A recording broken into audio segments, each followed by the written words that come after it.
Let me ask you something.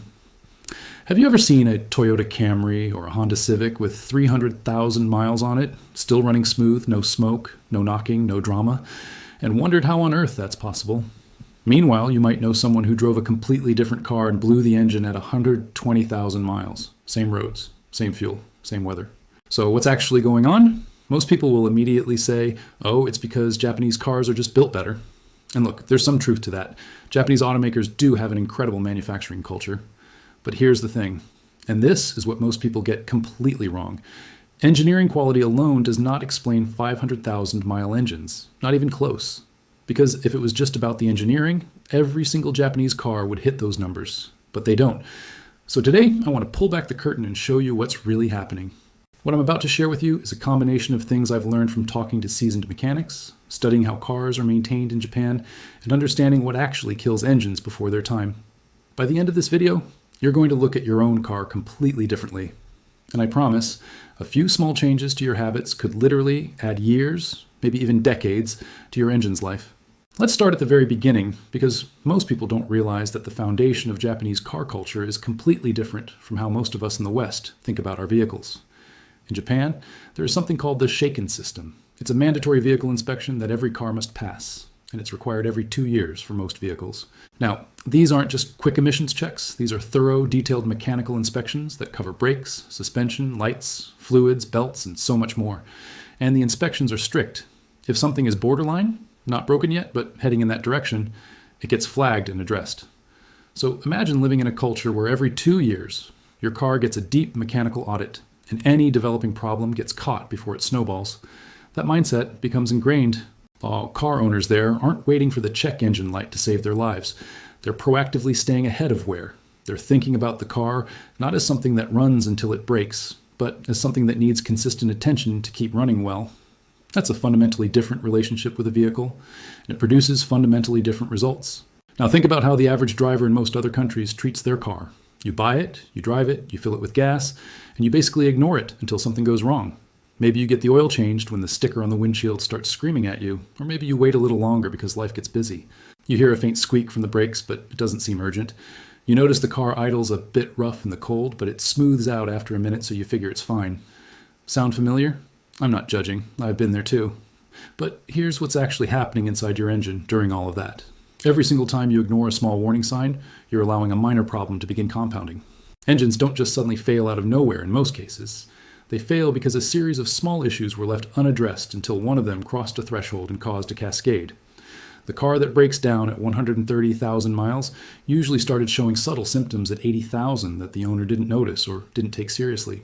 One of the biggest secrets to long engine life, and this is something experienced mechanics will tell you over and over again, is the timing of your oil changes, not the brand of oil, not whether you use synthetic or conventional, the timing.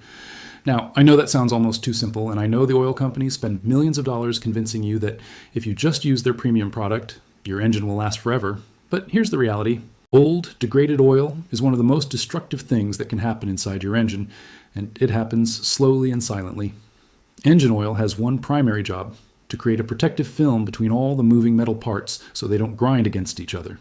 When oil is fresh, it does that beautifully. But over time, oil breaks down. It gets contaminated with combustion byproducts, tiny metal particles, moisture, and acidic compounds. As it degrades, it becomes thicker, darker, and less effective at lubricating. At some point, it stops protecting and starts causing harm. And here's the part that should really get your attention. Even if you're using the most expensive fully synthetic oil on the market, once it's broken down past its service life, it is no longer protecting your engine properly. You cannot buy your way out of changing your oil on time. No amount of premium product compensates for neglect.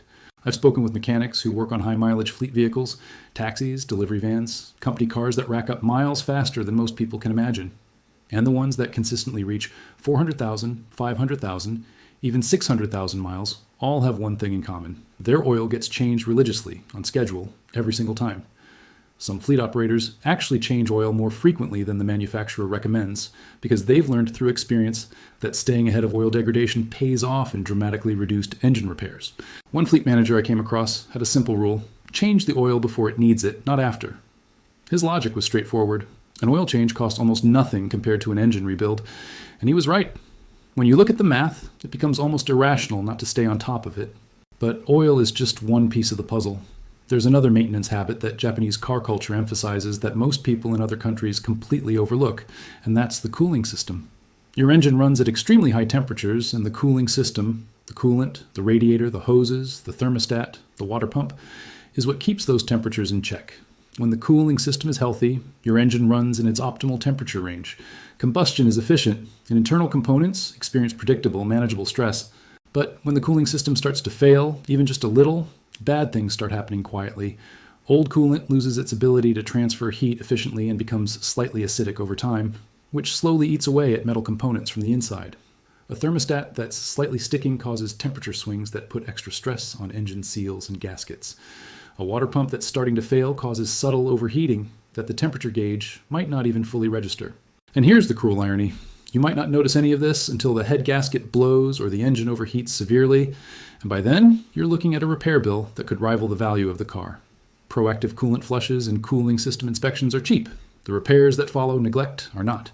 Now, let's talk about something that most people never even think about: how you actually drive your car on a daily basis. Because the way you operate your vehicle has an enormous impact on how long the engine lasts, and most of the damage happens in ways that are completely invisible to the driver.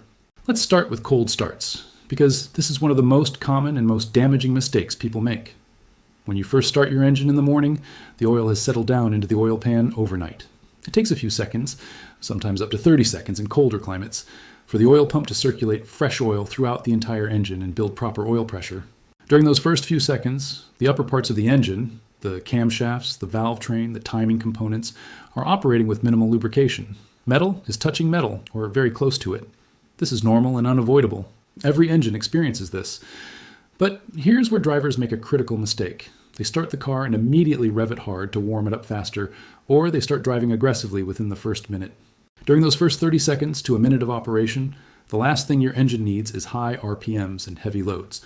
All you're doing is magnifying the wear that's already happening during that critical startup period. The right approach is to start the car, let it idle for 30 to 60 seconds. You don't need to sit there for 10 minutes, that's unnecessary, and then drive gently for the first few miles while the engine fully comes up to operating temperature. That simple habit, repeated over years of ownership, adds up to significantly less wear on your engine's most critical components. Smooth driving is another habit that the most experienced long-term car owners swear by, and it's something that's genuinely underrated. Think about what happens inside your engine every time you floor the accelerator aggressively. The throttle opens wide, the fuel system dumps more fuel in, the pistons push harder, the connecting rods experience higher loads, and all of those forces multiply throughout the drivetrain. Occasional hard acceleration is fine. Engines are designed to handle it. But if aggressive driving is your default mode, you are constantly running your engine at elevated stress levels, and mechanical components simply wear faster under higher stress. This is basic physics.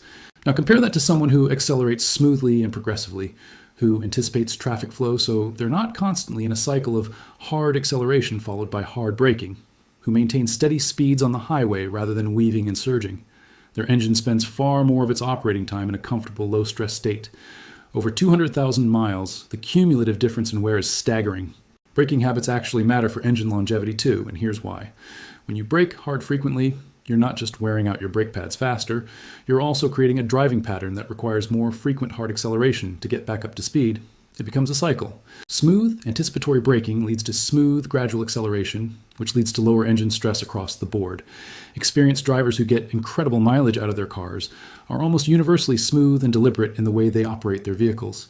It's not about driving slowly, it's about driving efficiently and thoughtfully. Let me tell you about something that catches a lot of drivers off guard, and that's the impact of short trips on engine life. If your daily driving consists mostly of very short trips, 5 minutes here, 10 minutes there, your engine never fully reaches operating temperature. And that matters more than most people realize. When an engine runs below its designed operating temperature, it doesn't burn fuel completely. Unburned fuel and moisture accumulate in the oil, contaminating it and degrading it much faster than normal. The combustion byproducts that would normally get vaporized and expelled through the PCV system instead build up inside the engine. Over time, this leads to sludge formation, which is essentially a thick, tar-like deposit that clogs oil passages and reduces lubrication where it's needed most. People who primarily make short trips and change their oil based only on mileage, say every 5,000 miles, are often not changing it frequently enough because the oil has been contaminated by the stop-start driving pattern faster than the mileage suggests. If most of your driving is short trips, consider changing your oil more frequently based on time rather than just mileage. Many manufacturers actually recommend this approach, but few drivers pay attention to the time-based interval. One of the things that really separates disciplined car owners from everyone else is how they respond to early warning signs. An experienced, attentive owner notices when the engine sounds slightly different at startup. They notice a small oil spot on the driveway, and they investigate immediately. They pay attention to changes in fuel economy, because a sudden drop in MPG is often the first sign that something is developing under the hood before any other symptom appears. They don't dismiss a new vibration or a faint smell because it went away after a few minutes. Those early signals are the engine communicating with you, and the owners who listen and respond promptly are the ones who catch problems when they're still minor and inexpensive. The owners who ignore those signals are the ones who eventually call a tow truck. There's a concept in Japanese manufacturing philosophy called Kaizen, the idea of continuous, incremental improvement through small, consistent actions. While it's primarily an industrial concept, the mindset applies perfectly to car maintenance. You don't need to do everything perfectly all at once. You don't need to spend a fortune on exotic oils or high-end additives. What you need is consistency. Small, regular actions done faithfully over years and years compound into extraordinary results. An oil change done on time every time. A coolant flush done every 30,000 miles. Air filter replacements on schedule. Brake fluid exchanged periodically. Spark plugs checked and replaced when needed. Belts and hoses inspected before they fail rather than after. None of these individual actions is difficult or expensive. But done consistently, together, over the life of a vehicle, they create an engine environment where wear is minimized, problems are caught early, and the major catastrophic failures that kill engines prematurely almost never happen. Let me also address something that a lot of people spend money on unnecessarily. Expensive aftermarket additives and treatments that promise to restore engine compression, clean out sludge, seal minor leaks, and essentially perform miracles in a bottle. Look, some of these products have legitimate uses in specific situations. A good fuel system cleaner, for example, can help maintain clean injectors. But no additive in the world can compensate for poor maintenance habits. If you've been neglecting your oil changes and now you have sludge buildup, pouring a sludge cleaner into your engine and hoping for the best is not a substitute for the discipline you should have had all along. The money most people spend on miracle additives would be far better invested in simply doing the basics more consistently and on time. The boring, unglamorous truth about engine longevity is that it comes from doing ordinary things with extraordinary consistency, not from finding some secret product that does the work for you. There's something else worth talking about that often gets overlooked, and that's the importance of using the right fluids and specifications for your specific engine. Not all oils are created equal, and not because of brand, because of viscosity and specification. Your owner's manual specifies a particular oil viscosity for a reason. That specification was determined through extensive engineering and testing to provide the correct oil film thickness for your engine's tolerances at its operating temperatures. Using an oil that's too thick or too thin for your engine is a genuine problem. Too thin, and the film may not fully protect under high load. Too thick, and the engine has to work harder to pump it, especially at startup in cold weather. The same principle applies to coolant. Using the wrong coolant type can cause chemical reactions inside your cooling system that corrode components over time. Always use the specifications listed in your owner's manual, not what the parts store employee recommends, and not what was on sale. Now here's something that I think is genuinely underappreciated when people talk about Japanese car longevity, and that's the role of the air filtration system. Your engine needs clean air to run properly. The air filter is the only thing standing between your engine's internals and all the dust, dirt, and debris in the atmosphere.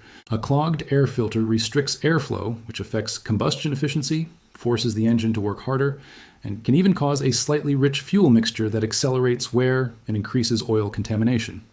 Checking and replacing the air filter is one of the cheapest, easiest maintenance tasks you can perform, and it has a real measurable impact on engine health and fuel economy. Yet it's one of the most commonly ignored items on maintenance schedules.